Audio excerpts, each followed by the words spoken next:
if you're stuck in your job and you need to really just figure out, okay, what are the things that I need to do to move forward, I would start there. In this video, I want to share the times where I felt really trapped in my work, because over time, I feel like I've become far more wise about how to untrap myself and basically just become far more free and creative and really enjoy my work.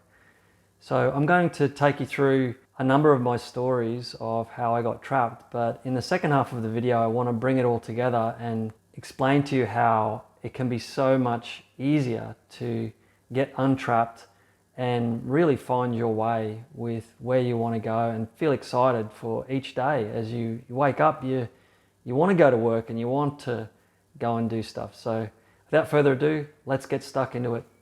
So in my first time that I got trapped, I was basically working for the man. I was in a career that I had gotten a university degree for. I had done everything that I thought was needed to really do well. And, you know, I had the company car, I had the manager title. I could see where everything was going, but I just really felt trapped. I could see that I had to play the corporate game. I had to do what they wanted me to do to really be like a kind of puppet, and it just wasn't going to work for me. And at that time I was pretty young. I was only 23 and I'd only worked 2 years in my career, but I'd studied prior to that for 4 years to become an engineer, and it was a tough decision. Like, me getting into engineering was pretty much a miracle. Me getting through engineering was like even more of a miracle, because I wasn't really that academically inclined. But somehow I managed to get through, and then I had this job, and for me to quit that job was extremely challenging. It was one of the hardest things I ever did, but it also turned out to be one of the best things that I ever did. In this case, I just actually went with the flow. I kind of went with what I felt was going to be something that was exciting to me, and it really had nothing to do with work. So I actually just ended up traveling around the world and working around the world, and I certainly didn't feel like I was trapped at any point during that time, except towards the end. So I worked around the world. I went to Canada first from Australia, and then down into America and Costa Rica. I did some volunteering down in Costa Rica, and then I ran out of money and went to the UK. And I spent 3 years in the UK, and I worked as a recruitment consultant. And that was instrumental. So even though I started out with this kind of very loose plan of how I wanted to be free and where I wanted my life to go, the universe decided that I would end up in recruitment, and recruitment was unbelievable. It turned out to be one of the best things that I could have ever done. I learned how to do sales, I learned how to run a business, I learned how to deal with clients, I learned how to deal with customers, all basically to build my own business within this business. And that gave me the confidence to then start my own business. And so when I returned back to Australia, and with this newfound confidence and not a lot of money, to be honest, but enough money to at least get through for the first few months, I decided that I would build a software as a service. And the reason why I decided to build a software as a service is because I could see the opportunity, and I really wanted to have my own flexibility of time. I couldn't stand the thought of working for someone else. I really just wanted to work for myself and try and build this thing into something great. And I did build it into something. I don't know if you'd call it great, but it did make some serious money. It started out making about 100 grand a year, and over a period of about 8 years, I built it up to be about $40,000 a month. And I was the only employee. I had a few contractors working for me that would help me. And so things went really well. That was a great business. I still own that website, in fact. If you're stuck in your job and you need to really just figure out, okay, what are the things that I need to do to move forward, I would start there. I think the key here is that I just went with my gut, and I applied the skills that I had from my job, and I applied the passion that I had to build this business to something that I thought would work, and it worked. At the time where things stopped working was around the same time as the GFC, and Brexit didn't help. I was actually sending people to the UK through this business and helping them to get employment over in the UK.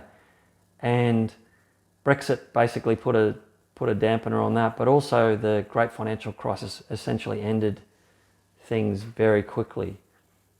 And so I got the opportunity to pivot again, and I had been feeling stuck though. I had built this business up and I was working 80 hours a week, and I didn't really know how to outsource. I didn't understand how I could get people to really do a lot of the systems and processes and to do the day-to-day work, and for me to be really the entrepreneur.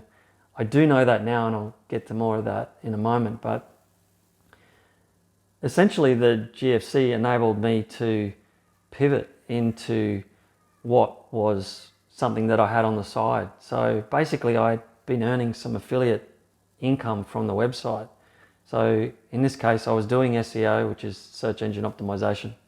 People were coming to the website and they would find great information on my website that they couldn't find anywhere else, and then they would click on links within that information and go to services and things that could help them with certain things in their journey, and I would get paid a commission on those things. So it was win-win. When things ended for my business from the great financial crisis, I just decided to pivot into affiliate income, and that pretty much lasted over 10 years.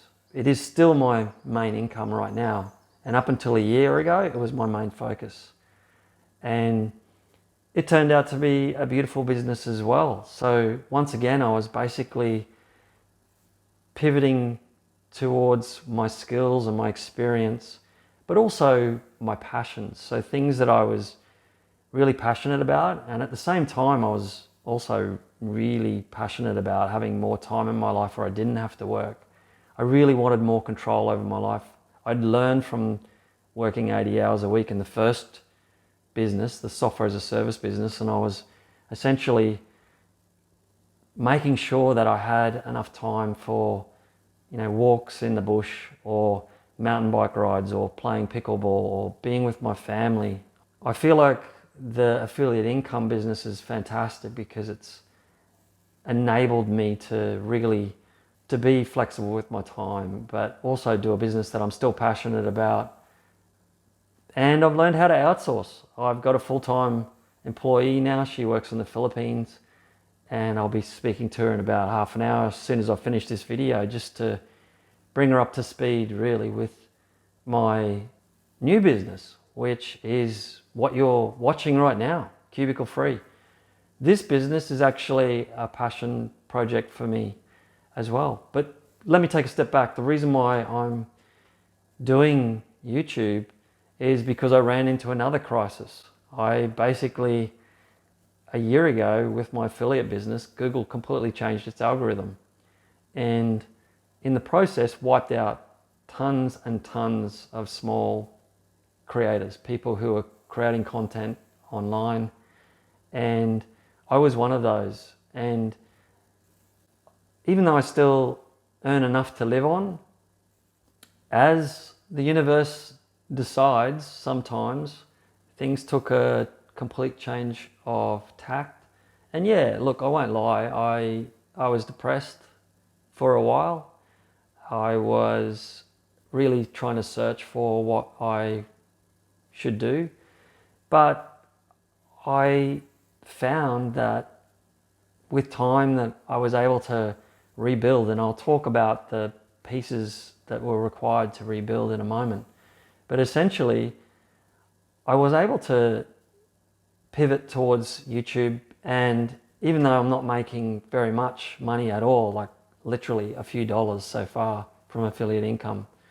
The thing is with pivoting to YouTube is I can really see a fantastic future, and I can really see how I can do something that's really meaningful. And what I do have is the experience that I think I can apply to help other people. And really the method that I'm bringing that through YouTube is something that I need to learn. And I'm excited about learning something new. But there's a few underlying factors which I think are really important, and I'll go through those now. So in each instance, my skills and experience and my why, my passion, the things that I'm really wanting to help others with have been at the core. And so if you're stuck in your job and you need to really just figure out, okay, what are the things that I need to do to move forward, I would start there. Start really with, your passions, the things that you want to do. Don't worry about the platform. Like, I didn't really worry about YouTube. That comes later. Just have a think about what you bring to the world. What are your superpowers? And then start to think about the skills and your experience that you can bring to the world to help others, because at the end of the day, that is number one. If you've got that, the next thing that makes this all really possible is your resilience. I don't know if you're familiar with the book by Seth Godin called The Dip, but essentially he describes a really challenging time that you go through when you're in business, or potentially even in a new job, where there's a struggle period where things kind of flatten off in terms of, you've learned everything you need to do, but really the growth is not coming yet. And I expect that's going to happen to me with this YouTube channel. I'm not even close to that. I've got so much to learn, but I've gone through it with my other businesses. And being able to get through the dip is critical. And I feel like the thing that gets you through the dip is really resilience, the perseverance that is required to just keep you on track. And for me, I know that this feels right. YouTube feels right on so many levels that I'm confident that I can get through the dip. Making these videos right now is really a challenge for me, but I'm okay with that because I'm learning so much each day, and I'm excited to share what I feel can be really helpful. So think about that in terms of one of the core things that you need to do to really escape from being trapped in your work and to pivot to the next thing. What can you do that you will enjoy long term? The third thing you really need is just to have a plan. In my case, the plan is quite loose. I just have a vision for where I can see myself going. I envisage every day. I do a little meditation, which I've gotten from Joe Dispenza's work. And I can see myself doing well in YouTube. I can see myself doing these videos easily, and I can see you enjoying them and getting really valuable information from them. And that really helps me to just turn up and to press play, or press record rather, on these videos and just get the information out and to get better over time. And so even though my plan is not very specific, it was more specific when I did the software as a service. I had quite specific plans, but things changed and evolved over time. I started with a minimum viable product, or what I thought was a minimum viable product. I actually learned a lot about minimum viable products, but I'll save that for another video. But essentially, I learned that I needed to start with this minimum viable product and to then create something that people really wanted. And so the plan had to change as I was essentially rolling out what people wanted rather than what I thought was what people needed. And so the plan was a bit more specific, but it also evolved. So have a plan, but allow for it to change. The universe will throw you for some loops. It could be a change in the economy, like what happened to me with the software as a service and the great financial crisis. Or it could be a change in the Google algorithm, which is what has happened to me most recently. But at each point, things have actually worked out better.